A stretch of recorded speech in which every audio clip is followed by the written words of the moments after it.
America అధ్యక్షుడి ప్రమాణ స్వీకారానికి ఏర్పాట్లు చకచకా జరుగుతున్నాయి. ట్రంప్ ప్రమాణ స్వీకారానికి వచ్చే గెస్టుల లిస్టు కూడా రెడీ అయిపోయింది. వారికి ఆహ్వానాలు అందడం కూడా జరిగిపోయింది. అయితే ఈ నేపథ్యంలోనే ట్రంప్ ప్రమాణ స్వీకారానికి ఉపయోగించే వెహికల్ గురించి ఇప్పుడు తీవ్ర చర్చనీయాంశంగా మారింది, వైరల్గా మారింది.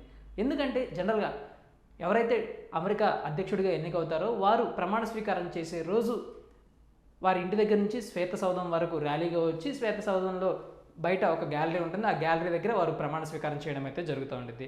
సో ఈ ఏర్పాట్ల కోసం ప్రత్యేకంగా అమెరికా అధ్యక్షుడి రక్షణ బాధ్యతల్లో చాలా కీలకమైన వెహికల్ ఒకటి ఉంటుంది. దాన్ని బీస్ట్గా అభివర్ణిస్తుంటారు. సో ఈ వెహికల్లో వస్తారు, దాని తర్వాత ప్రమాణ స్వీకారం చేస్తారు, దాని తర్వాత పబ్లిక్ని ఉద్దేశించి మాట్లాడతారు.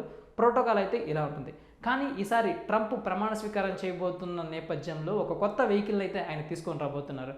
అదేదో పెద్ద కొత్త కారు, పెద్ద బుల్లెట్ ప్రూఫ్లు ఉండేది అనుకుంటే మనం పొరబడినట్లే. ఆయన ఈసారి ప్రమాణ స్వీకార ర్యాలీలో పాల్గొనడానికి ఉపయోగిస్తున్న వెహికల్ చెత్తబండి.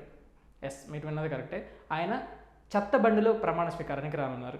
దీనికి సంబంధించి ఒక పెద్ద బ్యాక్గ్రౌండే ఉంది. యాక్చువల్లీ ట్రంప్ సెంటిమెంట్ని అయితే నమ్మరు, కానీ ఫస్ట్ టైం ఆయన సెంటిమెంట్ని బిలీవ్ చేస్తున్నారు. ఎందుకంటే మొన్న జరిగిన సార్వత్రిక ఎన్నికలకు సంబంధించి చాలా హోరాహోరీగా రిపబ్లికన్కి డెమోక్రాట్ల మధ్య పోటీ అయితే జరిగింది. సో ఈ పోటీలో ఎన్నికల ప్రచార సమయంలో బైడెన్, ప్రస్తుత అధ్యక్షుడు బైడెన్ రిపబ్లికన్లను ఉద్దేశించి చేసిన వ్యాఖ్యలే ఇందుకు కారణం. సో ఆయన ఏమన్నారంటే, బైడెన్ ట్రంప్ని ఎవరైతే సమర్థిస్తున్నారో వారందరినీ చెత్తగా అభివర్ణించారు. ఎందుకంటే గతంలో ట్రంప్ తీసుకున్న చెత్త నిర్ణయాలు, సో ట్రంప్ని ఎవరైతే సమర్థిస్తున్నారో వారందరివి చెత్త నిర్ణయాలుగా అభివర్ణించడం జరిగింది. ఇది ఒక్కసారిగా రిపబ్లికన్ పార్టీలతో పాటు లాస్ట్ టైం ట్రంప్ తీసుకున్న కొన్ని డెసిషన్స్ని సపోర్ట్ చేసిన వాళ్ళని కూడా కించపరిచినట్లయింది.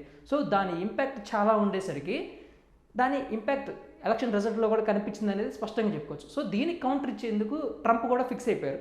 ఎలా కౌంటర్ ఇద్దామని తన సెక్రటరీని పిలిచి మాట్లాడుకుంటున్న టైంలో అప్పటికి చెత్త అనే వర్డ్ ట్రెండింగ్లోకి వెళ్ళిపోయింది. ఎందుకంటే ప్రస్తుత అధ్యక్షుడు బైడెన్ అలాంటి వ్యాఖ్యలు చేసినప్పుడు అవి జనరల్గా ట్రెండింగ్లోనే ఉంటాయి. సో ఆ ట్రెండింగ్లో ఈ వర్డ్ ఉంది కాబట్టి సో సంథింగ్ డిఫరెంట్గా చేద్దామని చెప్పేసి ట్రంప్ సెక్రటరీ ఆయనకి చెప్పడం జరిగింది. సో వెంటనే ఫ్రాక్షన్ ఆఫ్ మినిట్స్లోనే ఒక చెత్త బండిని తీసుకొని వచ్చి లోకల్గా అమెరికా స్ట్రీట్స్లో ఉన్న గార్బేజ్ని క్లీన్ చేసే పని ట్రంప్ నిమగ్నం అయిపోయారు. దీంతో ఏమైందంటే ఆ గార్బేజ్ని క్లీన్ చేసే వాళ్ళకి తమ సైడ్ మద్దతు ఇవ్వడంతో పాటు వారికి ఎదురవుతున్న సమస్యలు, అధికారంలోకి వస్తే ఏం చేయాలి అనే దాని గురించి వారితో డిస్కస్ చేయడం జరిగింది. వారికి ట్రంప్ హామీ ఇవ్వడం కూడా జరిగింది. ఈ నేపథ్యంలోనే బైడెన్ ట్రంప్ను ఉద్దేశించి ఏ వ్యాఖ్యలు అయితే చేశారో ఆ వ్యాఖ్యలకి కౌంటర్ అటాక్గా ట్రంప్ చెత్తబండిలో రావడం, సో బైడెన్ విమర్శల్ని చెత్త కుప్పలో వేసినట్లు ఆయన అభివర్ణించడానికి దీని సంకేతంగా ఆయన ఆ రోజు చూపించారు. అదైతే ప్రపంచవ్యాప్తంగా అది వైరల్గా మారిపోయింది.